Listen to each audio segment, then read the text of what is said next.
टिपू सुलतान चांगले की वाईट यावर आक्षेप नाही, तर टिपू सुलतान शिवरायांच्या एवढे मोठे होते असं बोलण्याला विरोध.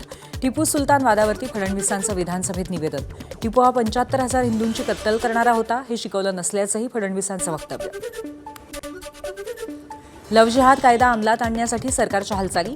कायद्याचा पहिला ड्राफ्ट विधी आणि न्याय विभागाकडे असल्याची सूत्रांची माहिती. त्यासाठी विशेष समितीचीही स्थापना.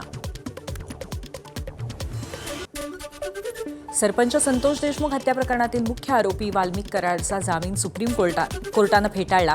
सुनावणी करण्यास सुप्रीम कोर्टाचा नकार. धुळे सुरत महामार्गावरती साक्री तालुक्याजवळ अक्कलपाडा धरणाजवळ गॅस टँकरला आग. महामार्गावरती वाहनांच्या लांबच लांब रांगा. टँकरमधील चालक आणि वाहक दुर्घटनेमध्ये दगावल्याची शक्यता. रत्नागिरीतल्या किनारपट्टी भागांना हवामान बदलाचा फटका. चिपळूण परिसरातील अनेक आंबा बागांमध्ये मोहर सुकण्याच्या प्रमाणात वाढ. सांगलीत कृष्णा नदीतल्या प्रदूषणामुळे हजारो माशांचा मृत्यू. बहेबंधारा आणि फारणेवाडी परिसरामध्ये माशांचा मृत्यू.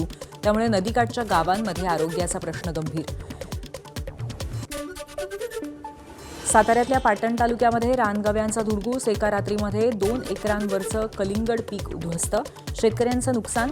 वन्य प्राण्यांच्या वाढत्या त्रासामुळे शेतकरी संतप्त. होळीनिमित्त धुळ्याच्या आदिवासी पट्ट्यामध्ये पारंपरिक भोंगऱ्या बाजाराची रंगत.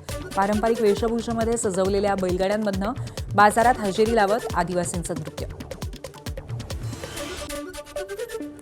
उत्तर प्रदेशातल्या मथुरा जिल्ह्यातील बरसाना इथे जगप्रसिद्ध लठमार होळी मोठ्या उत्साहात साजरी.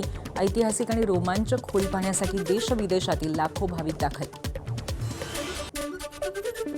मास्टर ब्लास्टर सचिन तेंडुलकरचा मुलगा अर्जुन तेंडुलकर आणि सानिया चंडोक यांचा 5 मार्चला विवाह होणार आहे. लग्नाआधी अर्जुन आणि सानिया गुजरातमधल्या जामनगरमध्ये दाखल झालेत. यावेळी अंबानी कुटुंबीयही उपस्थित होते. तेंडुलकर आणि अंबानी कुटुंबियांनी गणपतीची पूजा केली. एबीपी माझा, उघडा डोळे बघा नीट.